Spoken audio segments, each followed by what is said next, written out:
Welcome to Artificiality, brought to you by the founders of Sonder Studio. Artificiality is a podcast dedicated to understanding the emerging community that is humans and machines. We take the latest in the human side, decision science, psychology, and design, and put it together with advances in artificial intelligence and big data so that you can understand how to work better with machines and your fellow humans. We founded Sonder Studio to help people be more human in the age of AI. We're on this learning journey too, so we strive to find the frontiers, to ask the best questions, and stay curious. We interview some of the top minds working at the intersection of humans and machines and make sure we have a few laughs along the way. If you enjoy our podcasts, please subscribe and leave a positive rating or comment. Sharing your positive feedback helps us reach more people and connect them with the world's great minds. We'd all like to be healthier, to sleep longer, have lower stress, have more energy. But is it possible for an AI to help us accomplish this?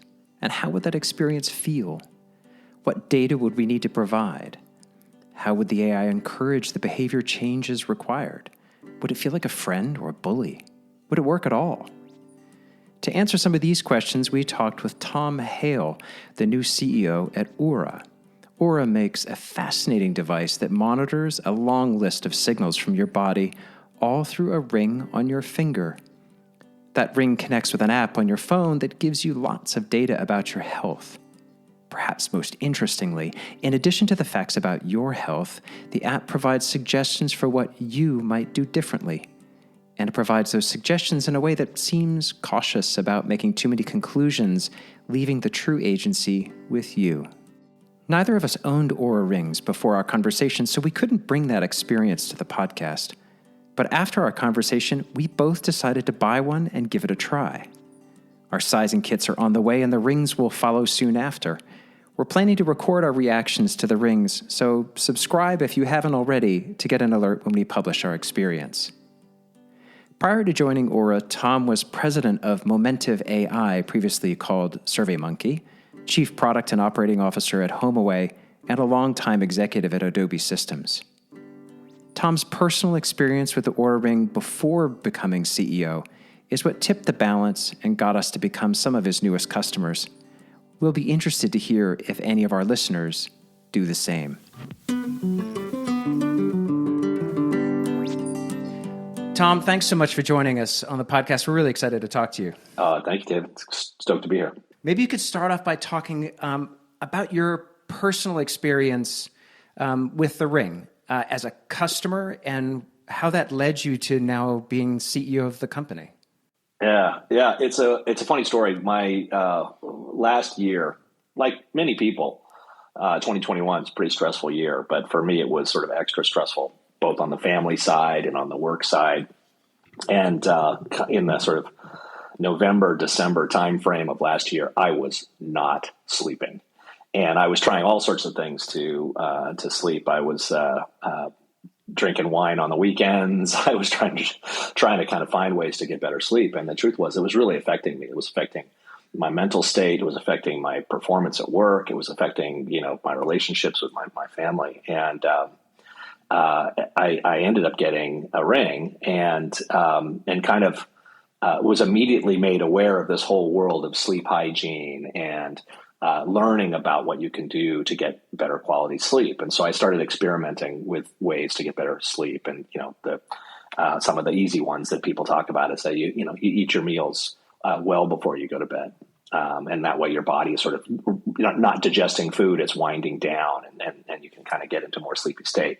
Make your room cold. So I, cranked up the AC. I'm generally a hot sleeper, but I cranked up the AC and I started, going to bed at the same time, and I tried to stop drinking coffee. And the Ring was sort of giving me this feedback along the way that, like, hey, these things are working for you. And it shows up in the scores. You have this app you look at every day, and it tells you, like, how did you sleep? And you can see not just the quality of your sleep, but the characterizations of it. Like, did you have a lot of wake ups in the nighttime? Was there a lot of good deep sleep? Did you, was it uninterrupted? How did everything kind of play out for you? And so every day you're kind of having this experience of looking at it. And so all of those things actually in the aggregate started to really work for me. And I was like, whoa. And the transformation, if you've never like not slept and then slept, which I'm sure most people have, the physical and mental impact of getting sleep when you're not getting sleep is like transformative. It is like literally night and day.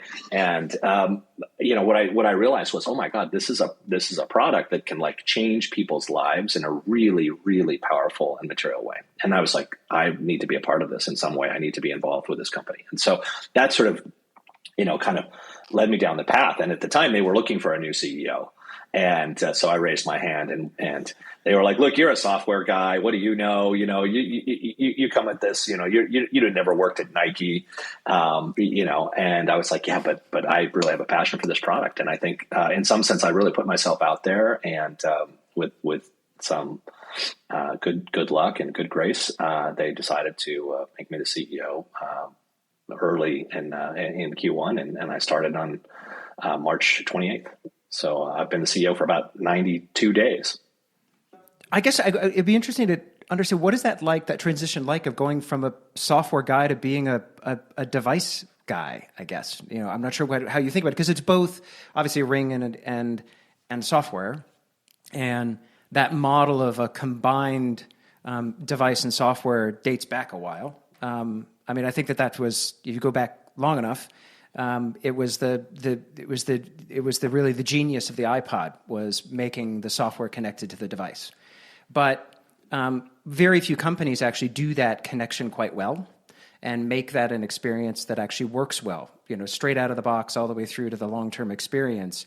But it's a very different mindset, I would think, from coming from your background in software and digital services to then say, wow, I've got a box that has to ship and it has to be connected. And if I'm going to update it, it's a totally different thing than, doing a different kind of software update. Yeah. I think you nailed it. It's a really interesting and challenging technical problem, right? You have a really constrained battery life and processor on your finger, right? The thing weighs 4 grams, and it's got a tremendous battery life. It's got a 7-day battery life. And it's collecting data continuously. It's not like it's just sort of turning on for a minute. It's like it's always on, listening to your body, and then storing that data, and then syncing it using Bluetooth Low Energy to your phone, and then storing that data on the phone and doing some processing there, a little bit of machine learning and pattern recognition, and then it's pipelining it up to the cloud so it can be accessible to you via a web view as well as a mobile app.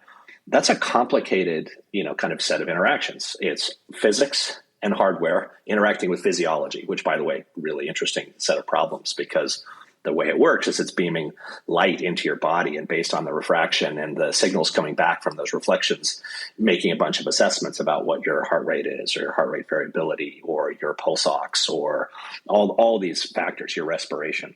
And it's doing that with a red LED, a green LED, and an infrared LED, and then a bunch of sensors and a bunch of firmware on the device that's making interpretations about those signals. Okay, by the way, that's interacting with your body. And if you know anything about hardware, every one of these rings is pretty much identical. Everyone's body is totally different, right? I give you just a little bit of a window into it. It turns out if you're using light to detect signals coming off of the body, the refractive properties of your skin actually will affect the signal you get back. So when we were in the midst of releasing a feature called Workout Heart Rate, this allows you to track your heart rate during a workout, obviously. One of the things we had to test for was different skin colors, because the refractive properties of the light coming back was going to be different, and you had to have different amplitudes on the LEDs to pick up the right signal coming back if you were dark-skinned or light-skinned. Now, fortunately, this is something that every wrist wearable has to deal with, because, of course, if you put the thing here, generally this part of your body, the back of your wrist, is darker than the palm, where we get an advantage because the palm is a little bit lighter. But we were testing with people of all different skin colors, and made a really strong effort to make sure that we were as accurate and as perfect as we could be. So that's like just the physiology plus hardware physics part of it. Then you start to add in software and machine learning, and this kind of chain of data going from one device to the next. Very complicated, very challenging. Fortunately, I got to say, for me, I'm approaching this in many ways as a software person. As you said, I come at it from a software perspective, and I think there's a lot of opportunities around the software, largely because this Ring, it doesn't have a user interface. What's the user interface? Well, it's this phone. And it turns out there's a ton of kind of computing power and things that you can do in terms of analysis and presentation of information on the phone that's really powerful. Gives us actually kind of a weird advantage. If you're trying to sleep, having your watch sort of bleeping and blooping and, you know, notifying you all the time is kind of annoying. This doesn't do that because it's just a Ring. But if you want a bigger user interface to interact with your data, this is a great surface. The phone is a great surface for that because, first of all, it's a really rich UI. You've got a big screen. You know, you can change the orientation from landscape to portrait. It's a little bit better, actually, than the wrist wearables. You have a limited UI in which you can present information. So I come at it as a software person. Good news is, you know what the company's really good at? Hardware. It's a Finnish company. We've got, you know, an amazing team. Most people know this, but a lot of the heart and health tracking DNA on the planet comes from Finland. If you've ever heard of Polar or Sunto watches, these are products that were, you know, Polar was a company that was founded in Finland in the 70s, if you can believe that. And they're the leading electric cardiogram chest strap. Most people know the Polar brand from their chest straps. So there's a lot of science and technology folks who come from this world in Finland. Plus a company called Nokia, which is some of the best, hardware and Bluetooth expertise on the planet. So we have a really deep bench there. So fortunately, I don't actually have to be an expert in hardware, although I'm learning as quickly as I can do. That's awesome. I find it interesting, the question around how you deal with different individual bodies. So I understand the skin tone. That's a very interesting challenge. But then there's other things like certain people will have normal reactions for themselves that is outside of the normal for people. So, for instance, myself, when I work out, my peak heart rate regularly is 180 to 185. Based on my age, that's really abnormal. But the advice from the doctors, from the GP, the cardiologist is, well, that's normal for you, but it's abnormal for the world, right? So that can be an okay thing. But I think what's interesting is how do you handle those patterns where there may be a normal heart rate? There may be a normal, time to go to bed that is optimizes sleep. There might be a normal thing to eat or drink or whatever else the pattern, but that normal may not work for each individual. Yeah. No, I think that's, by the way, I think you're actually hitting on what I think is the genius of this product, because medicine by and large is practiced on the average, right? And that average is informed by medical practice. It's informed by clinical trials. It's informed by population statistics, where they're looking across, a population and saying, well, for 3% of the world, they're going to take this medicine and it's going to be bad for them, but at 97%, it's fine, right? And that kind of looking at things on the average is really the practice of medicine. And by the way, a lot of the practice of medicine is based on averages in science that was established decades ago on the back of white males, right? So in some sense, actually, the source data that informs a lot of medical practice, it is not differentiated, it is not inclusive, it is not diverse. Now that's not to say it's bad. It's fine and it's served us well. But the point is that I actually think one of the opportunities that medicine and maybe health in general faces as technology really comes to the fore is that you can start to really practice personalized medicine. And we're seeing this today, right? I mean, people are looking at their genotype and understanding how their genotype might inform an illness or a condition that they have. And as you look across like all of the bad things that can happen to you in your life, maybe 20% of the things that can happen to you that are adverse outcomes are genetic, and maybe 20% have to do with environment. You were exposed to some chemical or something like that, but 60% are behavioral. And the idea that having something that helps you both understand what your personal kind of landscape of health is and your personal signals of your body are, so that you can take actions that form healthy habits that inform those behaviors to yield better long-term outcomes. I think that's a really powerful idea. It's founded on the idea that your data is yours and it's different than everybody else's. It might be like some other people, Dave. You and I are both men of a certain age. Try and keep that one under wraps. But we might have a lot of similarities, right? But we might be very different, and also in lots of ways. And one of the things that the app does, which I find so fascinating, is it learns your baseline. Takes about 2 weeks of collecting data and understand what your sort of resting heart rate is, what your sleep patterns are, what your temperature is. A fascinating story. The thing tracks your temperature and looks at your temperature as it deviates up and down. And one of the things, like, there's a colleague of mine who has a low body temperature. For him, his body temperature is about 97.1. That's like his average. That's his baseline, which means that when he's 98.6, you know what he is? Feverish. Sick. Right? And he's sick. And that's something that, like, if you think of medicine on the averages, that's just, everyone was telling him for a long time that his, 98.6, you're fine. It's like, I don't feel fine. I feel sick. So this idea that the app and the technology learns you is really powerful, because what you start to see is, what is your resting heart rate? What is your workout heart rate max? What is your heart rate variability? How is that changing? Because guess what? The other thing about medicine is that the way medicine has been practiced for a long time, it's kind of not continuous, right? It's like, hey, you're sick, you go to the doctor, takes your temperature, you got a fever, right? Okay, you learn how to take care of yourself on an intervention basis.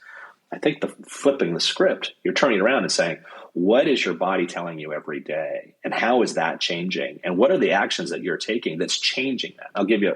This is a classic Oura story.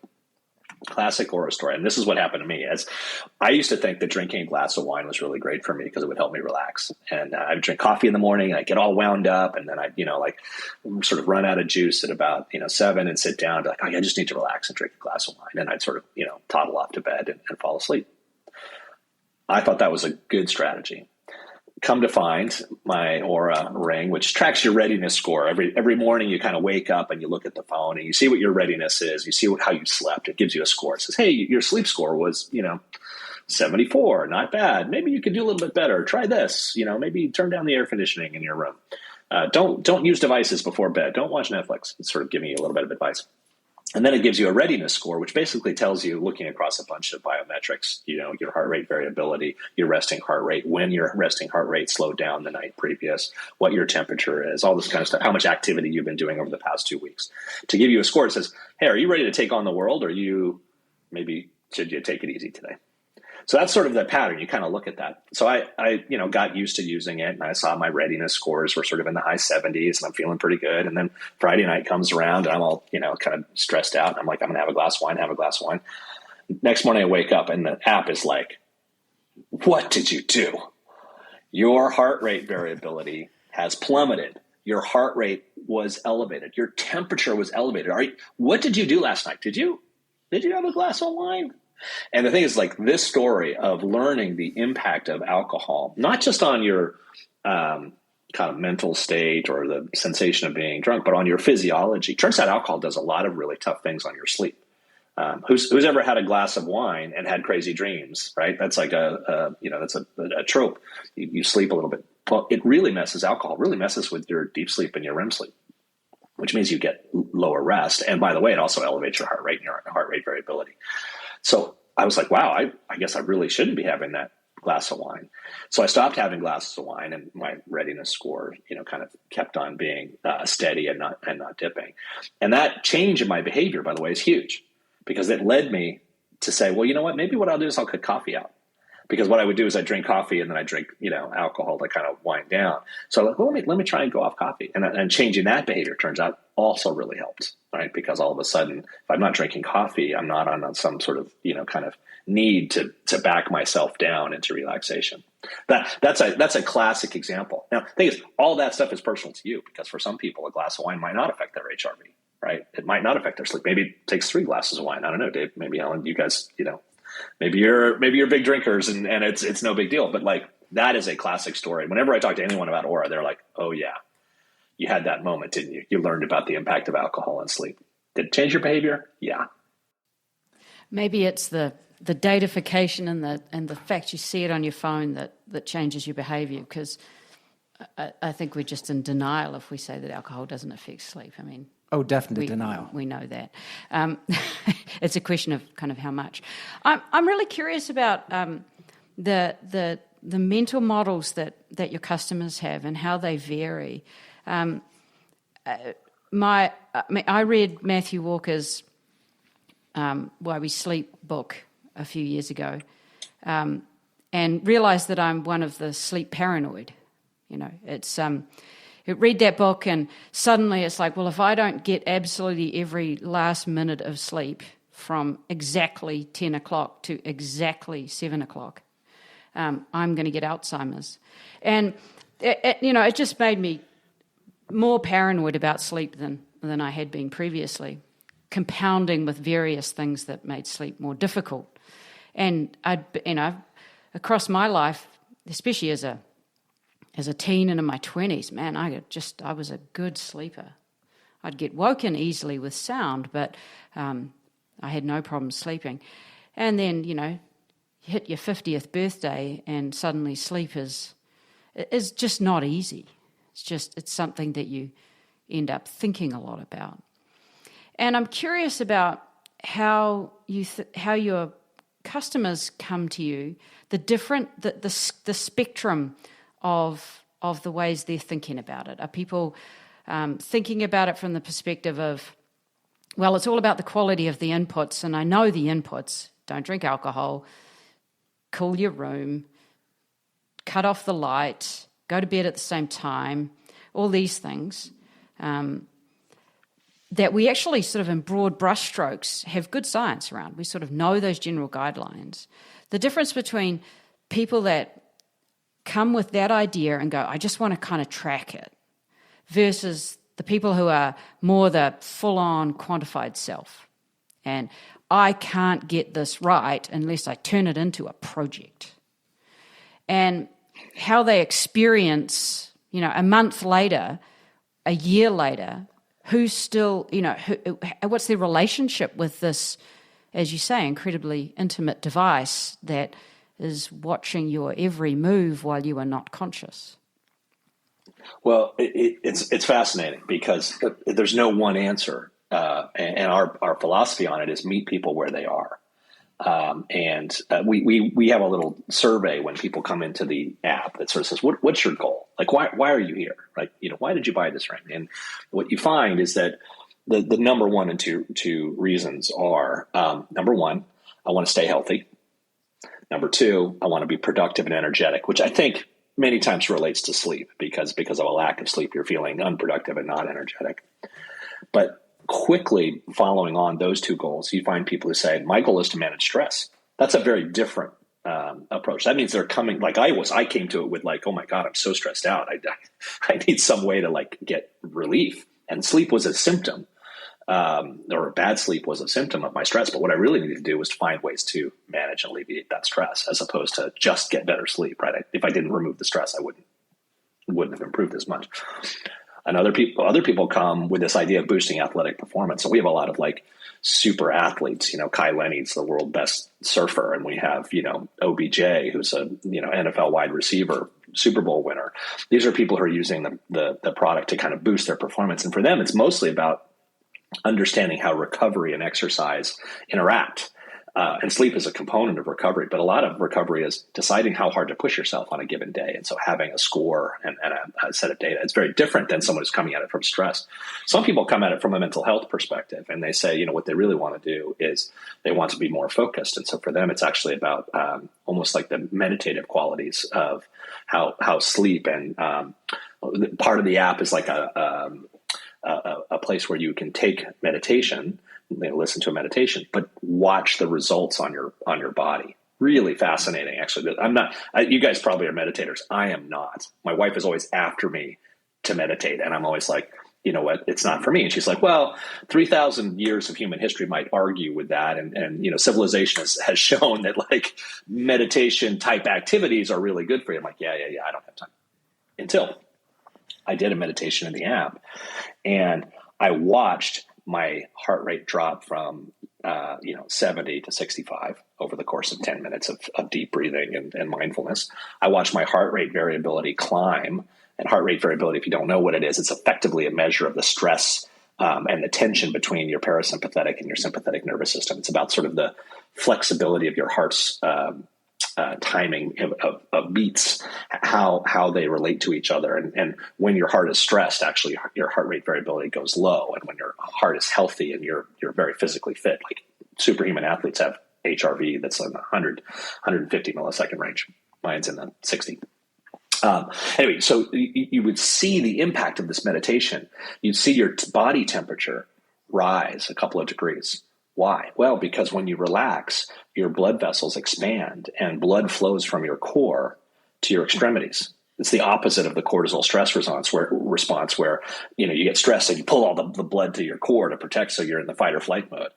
And seeing these physiological markers of relaxation and of the impact of a meditative breathwork session, I was like, whoa, I should be doing this every day. And actually, it was part of the big solve for me, was sort of finding time to take a walk, take a breath, whatever. And I'd always been a little bit scornful of that, and it really changed my behavior.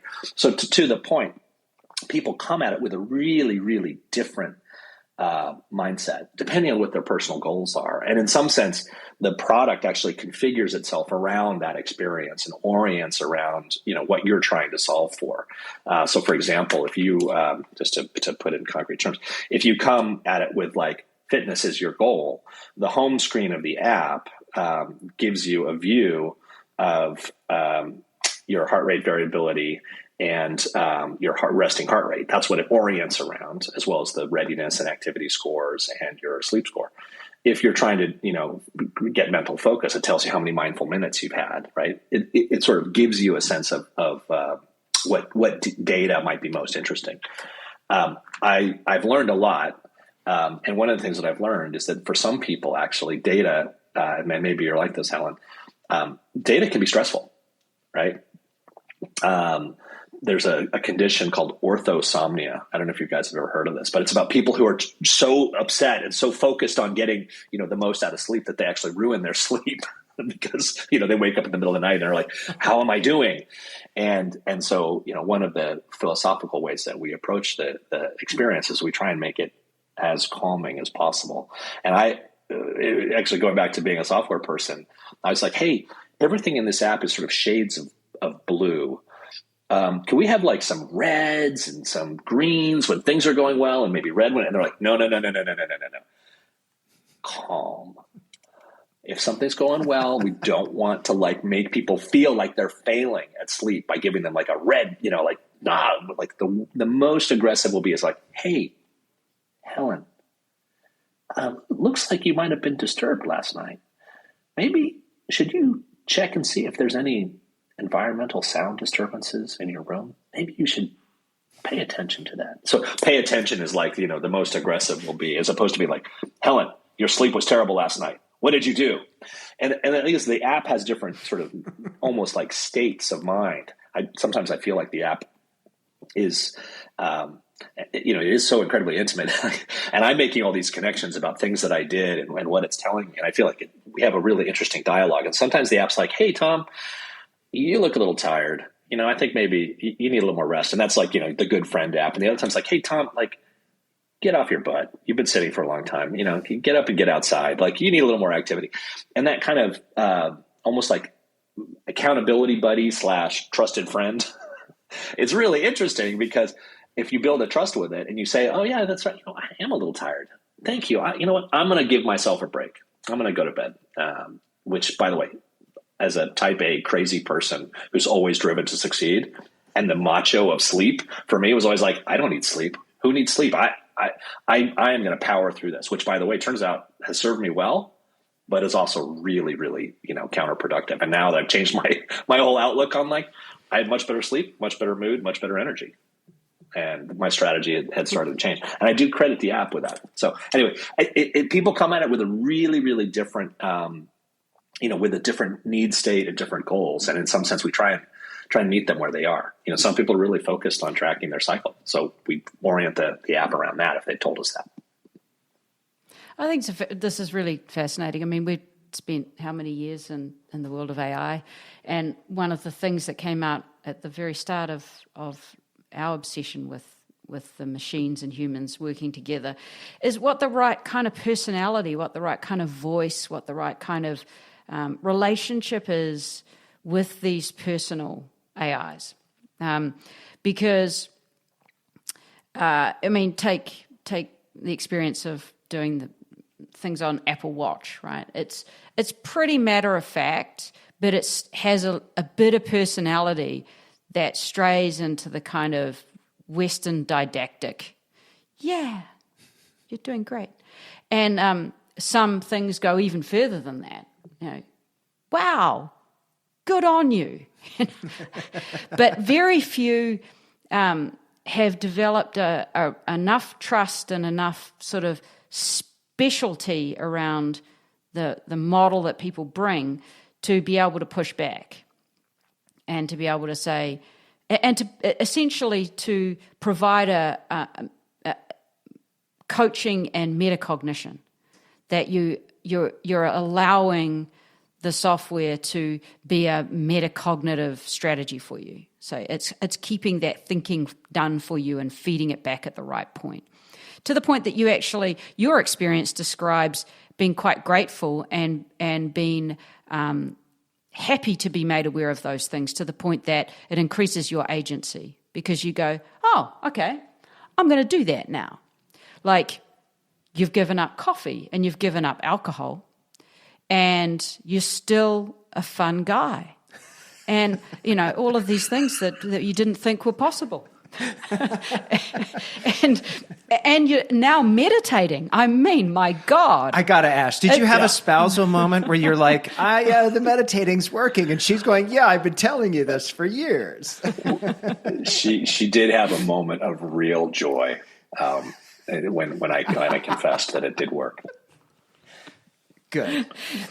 But these are very, I mean, this is a sophisticated relationship to have with a machine. Yeah, very. The vast majority of software we look at that has a machine learning component does not do this, does not have a response where people have integrated it to their everyday lives to the point that it's like sort of having a sleep buddy, a sleep friend, or a stress friend, or whatever, without kind of going crazy about it for a while and then just getting bored and stopping using it. Yeah. Where it's really truly become exactly what the vision of wearables are. And if you think about that sort of future of wearables, where it becomes more of an implant, and we're into, wouldn't it be nice to have something that really tells you your brain state when you're meditating, that isn't been in an MRI or an EEG? How do you think about those sort of more really long-term things you said you have a philosophy. What's the philosophy of the company when it comes to the enhancing our wellness, making us better when we're not sick, and making us sort of better by amplifying or allowing machines to help us really focus in on these things that we can improve with our own agency? I think you're nailing it, which is that it actually depends entirely on the person and their agency, meaning all of the insights and all of the data in the world isn't going to do anything unless, as the old joke goes, how do you change a light bulb? Well, the light bulb has to want to change first. If you don't bring something to it, the behaviors that would yield a different outcome, more sleep and therefore a lower risk of Alzheimer's and Parkinson's, or better heart health as a result of being more active. If you don't bring that, no app, no sophisticated AI, no, beautiful user interface, or, stylish and powerful piece of technology that you wear on your finger is going to change that. And so in some sense, a lot of it is what the user brings, but part of it is also amplifying what the user brings. And you guys probably know this better than anybody, but most AI, when it's really, really good, it's only about 75% right? Meaning in terms of the accuracy of an inference or a prediction. 75% is like the gold standard. You're killing it. And you're trying to minimize the number of, false negatives and false positives. But if you get 75% right, like, your model is okay. Well, 75% right also means 25% wrong, right? And so I think one of the philosophical ways that we approach this problem is to be very suggestive, very inferential, but not deterministic. Meaning, I'll just read. This maybe goes straight to kind of the messages that are generated by the system. It says, it's suggestive. It says, your sleep efficiency was optimal last night, which is a fact, because that's about my sleep efficiency, which is a ratio of time asleep and time in bed, is better than it has been over the course of, the last 6 months of wearing this thing. And so it is optimal. That's a fact. But it says, looks like you're doing a good job at dedicating your bed for sleeping, and keeping this up will help you get the rest you need. And so that's more suggestive and inferential, and it basically puts the agency back on me, saying, looks like it, not you are. Looks like it. Another example would be my wife was disturbed at night, and she got a notification in the morning. It said, looks like something may have disturbed your sleep. And she was like, you're absolutely right. The dog was in the room. It got up on the bed. It kept up getting on the bed. I didn't put him out. And things like, we won't know that context. And if you make that connection, then you can say, oh, you know what? That was a good prediction. And you're like, I'm going to credit this app, and I'm going to credit this AI and this machine learning algorithm with understanding me at a very fine level. What you want to avoid is getting it wrong and trying to be really we really believe this happened to you because of that. And you're like, no, I'm sorry. I had bad sleep because I got on a plane last night and I flew to Dubai. All right.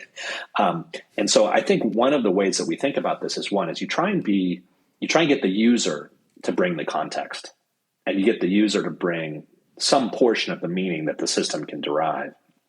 And I think that's, by the way, a great strategy for AI generally, meaning that an AI can make a prediction, but you should ask the user to confirm it, because sometimes the 25% wrong of a bad prediction, it just makes you not trust the system. You're like, this thing is obviously wrong because this prediction doesn't hold water. And so by leaving yourself a little opportunity for the user to say, yes, that's right, or no, that's wrong, and maybe not being deterministic in the way you present the inference or the prediction, I think is really powerful for building trust in those systems. One of the ways we think about this is we want to, over time, and maybe this goes to philosophy, over time we want to gather much more context. What context can we gather? Well, we have the signals coming off your body, heart rate, temperature, all these things. We have the trends, so we know your baselines and comparisons. But what about your schedule? Can we ingest your calendar? Can we ingest your location? Can we ingest the temperature of the ambient? Can we ingest barometric pressure, the phases of the moon? Can we? What are all the things? What songs did you listen to yesterday on Spotify? What tasks are in your to-do list? Do you have a ratio of your to-do list which is 90% incomplete? And has it been that way for the past 2 weeks? We can make some inferences about that. But those things need to be brought by the user. And even if we get really good at making inferences around that much richer contextual data set on top of your health data set, that's really powerful. It's still up to the user to do something about it. And so bringing that agency and enforcing that agency and reinforcing the notion that we're here to help you. We're not here to tell you what to do. I think it's a really powerful and maybe insightful position that I think is part of maybe the secret sauce of Oura, and why people tell me all the time, they're like, I love this thing. It has changed my life. And I'm like, that's really compelling to hear. And they're like, no, you don't understand. I live my life by it. I wake up in the morning and I look at my readiness score, and it tells me how I'm going to run my day. Is it going to be a day where I'm going to really go for it, or is it going to be a day where I'm going to take it easy?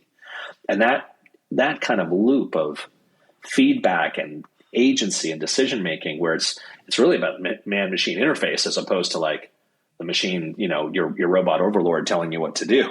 It's about being an augmentation that you get to choose. So I think that's really central to how we view it. The last thing that I think really jumped out to me about the experience was that there's a voice. And that voice is, as I said, it's calming and supportive, whereas a lot of, call it fitness tech and wearables are kind of go for it. There is this sort of assertion that you should be trying harder, whereas I think we're very much like, if you feel like trying harder, maybe you should try harder. But if not, like, no problem. We are not going to judge you. And I think that sets us apart from a lot of sort of the fitness wearables, which are generally about like, get your steps in, David. You didn't close your rings, and of course they're less insistent, but it is about how you interpret that. Yeah, it's the kind of the voice in your head that comes up. Yeah, like it's the filter you end up putting on it. As you're speaking, I'm thinking one of the great problems that we have trying to get really good AI is our fundamental misunderstanding, from most people's fundamental misunderstanding of privacy. Thinking of privacy as consent, as saying, yes, you can use this, but don't sell the data. And not thinking about privacy as knowing what's been inferred about you and being able to change that, being able to understand it in an explainable way, and being able to have the agency to act on that inference. It was made an inference about me being, not sleeping very well last night because maybe the aircon wasn't, the room was not cold enough or whatever. But me knowing that that's the reason that the AI says that, and then being able to do something about it, whether it's correct it or whether it's say, yep, that's totally right, and I'm going to put that temperature down a bit. But I'm curious about the kind of conversations that you have internally about solving privacy, thinking about privacy in the age of intelligent machines, and different ways of conceptualizing privacy so that we can have machines that really do know us. Maybe it's nothing wrong with a machine knowing us better than we know ourselves, as long as it tells us why, and we can actually bring that context. But so much of our privacy discussions are just completely bogged down in the 2 weeks of consents that you have to read every year to be a well-informed citizen. I think it's very different in the, call it, when you're trying to look across a big population and make inferences that, like, we should serve Dave an ad on paddle boards because of what he's looked at and because of some, behavioral characteristics that the algorithm has sort of put him in the bucket of people who are interested in paddle boards. And that's, I think, in many ways, the source of a lot of our privacy concerns is advertising, right? It's like, let me analyze your behavior so I can better target you. And then on the good side, that's like, oh, I am actually interested in paddle boards. Thanks for reducing the amount of work that it takes for me to discover a new paddle board, versus, what are you collecting about me again? Like, what is this privacy issue?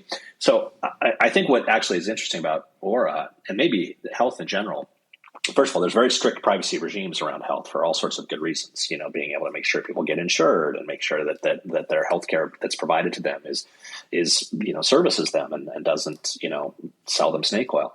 But the way Oura thinks about it is that we're collecting data over time, not necessarily comparing you to a population. We're very interested in your deviations from your baseline, which show that your health condition has changed, or your fitness condition has changed, or your sleep quality has changed.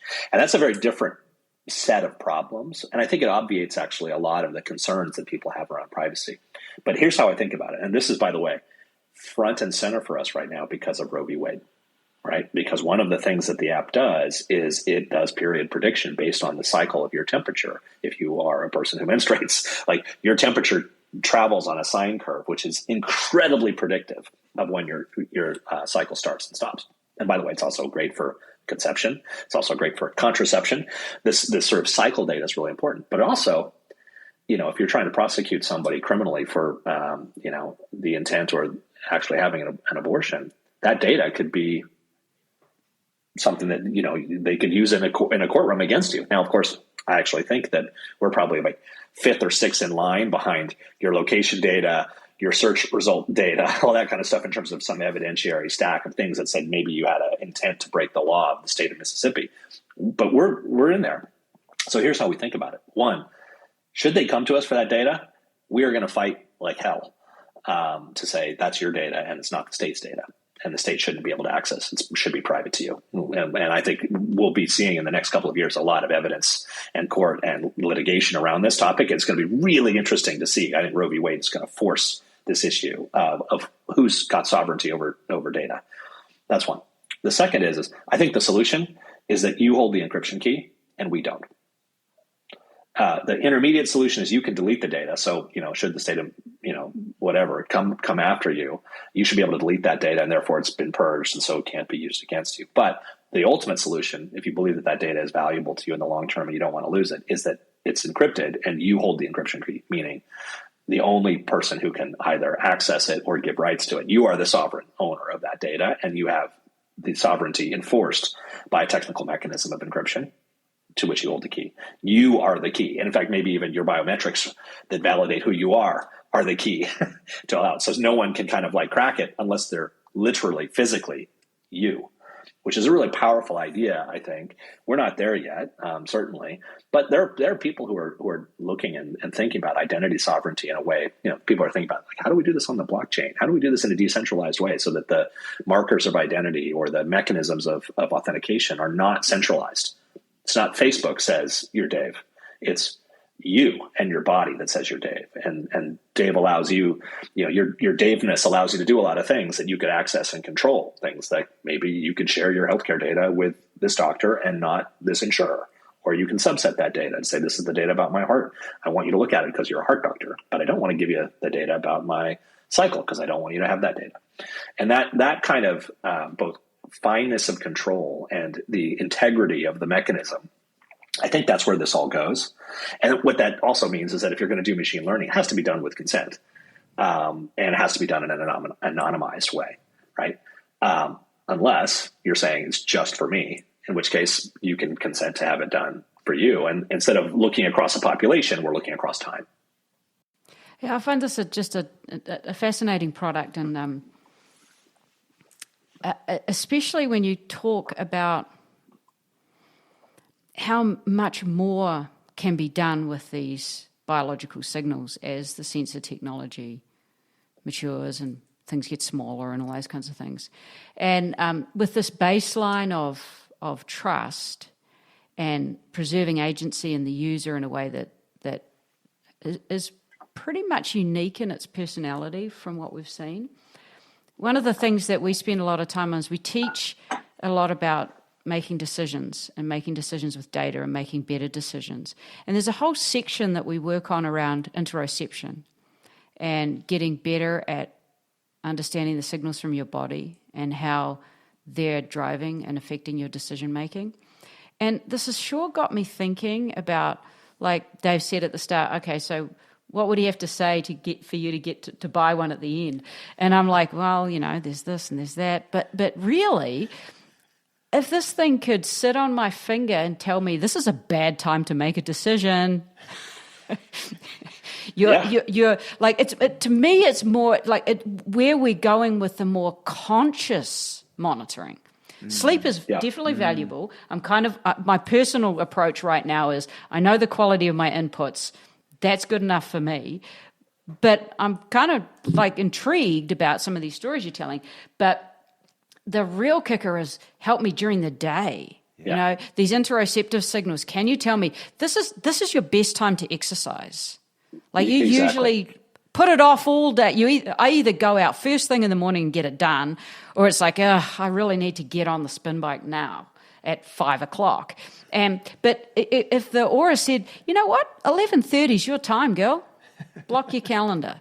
Or it's like, maybe you should think about not making this big decision now. This is your best decision-making envelope because you've got good interoceptive awareness. You can really understand your sort of unconscious value system and line it up with this more difficult decision you're trying to make right now. Those sorts of things, you can see them being, you'd just never take it off. Yeah. It's funny that you say that because, one of the kind of classic experiences for people is, and this is a little bit what turns people into a convert, is that they start to see, and COVID, of course, is still with us. It's not done with us. And I actually got COVID a couple of days after starting at the company, and the app, kind of said, hey, like it looks like your temperature's elevated. It looks like your heart rate variability is plummeting. And like, you might want to pay attention here. And of course, what was happening is I was getting COVID, and we've done a study with UCSF called the Temp Predict study. And it basically showed that HRV temperature and some other indicators like respiration can indicate that you're getting sick with COVID about 2 or 3 days before an antigen test or a PCR test will confirm it. And maybe even sometimes before you have symptoms. Really, really interesting. And so that's another classic kind of Oura trope, is the sort of, hey, you're getting sick. And what the app does is it says you should go into rest mode, and rest mode means no activity for you. And what made me think about that was this notion of like, when should you be active? When you shouldn't be active? When you're getting sick. What you should be doing, you should be getting into bed and resting, because proactively, if you do that, you actually will have a shorter duration of illness, and you will recover more effectively, and you'll feel better. And that kind of like intelligence, again, is just really, it's about your voice, your body's voice being given some color and data in a way that you can listen to it, that you instinctively do, but it does it in a way where it can be understood in a context, and it can be applied to history, and can be appropriate for you at a different age and different stage in your life. The example, I love this example. So the U.S. women's national soccer team, one of the things that they did is they timed their training around their cycles, because they found out that like there were times in their cycles when people were going to be less able to train and less effective and less productive on the field. And by doing that, they kind of oriented their training so that they hit their peak fitness and their peak right around the time of the not the US, but the World Cup. And when the team won the World Cup, there was an article that said the way we managed our cycles and our fitness is part of why we won. And that kind of like understanding of the data and voice, that your body has this voice. It's just you don't always hear it, and you don't always understand it. And putting that in a context that can be accessed and can give you agency, incredibly powerful. And I agree with you. Someone's going to win this spot on the human body. I think it should be us. And because this spot is very interesting, it's actually better than the wrist. There's an artery that goes right here. It's a 50 times stronger signal than it is on the back of your wrist. Winning that spot and being that persistent thing, it opens the door to all sorts of things. Other sensors, other inputs, other contexts, other use cases, identity, access control. Are you the person who's allowed to shoot this gun? Should you be allowed to shoot this gun? Should you be allowed to fly this plane? And I think we're getting to the point where that understanding is both accessible to us, but the policies and mechanisms that would support, making sure that a pilot doesn't get into a plane when they're in a mentally unstable state. Well, we're just not there yet, but we will. We'll get there. If we had another hour, we'd move on to free will, because we're really heading there. And for the listeners, he was pointing to his index finger. Yes, index finger. And we will have to change our course now, yes, because we have a part in the course that says about interoception. There is no app for this. Maybe there is an app. Maybe there is an app. There is an app for interoception now. Amazing to think that these personal apps that and these personal insights that you describe, if you went back to previous management roles in your 20s, 30s, 40s, what would you change about how you managed people? And when you set up meetings, and what culture you set a company? How would you think about setting cultures in companies with this new insight that you have from the Oura? Wow. I mean, that's like, you're right. That's like a whole other hour. Because I think the thing is that culture is not monolithic. It evolves and changes as the situation changes, and people bring new cultural inputs all the time. I actually think, just to answer your question, one of the great things that I think Oura has done for me is taught me a lot of empathy. And maybe part of it is that like having a really stressful 2021 and feeling a lot of like, oh my God, this is a very challenging time, has given me a lot of empathy for other people who might be going through a challenging time, and understanding how maybe my behavior could be either part of having their time be less challenging, or conversely, more challenging. Like, how am I part of the problem, not part of the solution? And I think that goes to sort of understanding that. A little bit of understanding goes a long way. Why is someone having a bad day? Well, let me look at, oh, geez, they didn't sleep at all last night. their heart rate variability is plummeted and their temperature is elevated. They're on the brink of getting sick, or they're you know they've undiagnosed sleep apnea. They have Graves' disease. Their thyroid is malfunctioning, and understanding that means that you might behave differently towards them. Now, that assumes that they might want to share that with me, or that maybe as their employer somehow I would be signaled like, Dave's having a bad day, like I'm not sure exactly how that all plays out, but I do know that, again, giving voice to what's actually physiologically going on with you, of course that plays into mental health. And of course that plays into performance. We have a hedge fund, one of the largest hedge funds in the world, is running a test. Half the people are on Oura, half the people are not on Oura, and they're going to see how their portfolios do to see if they made better decisions because they were better rested or higher readiness scores. And they'll see if it actually makes a difference. I think you're probably right.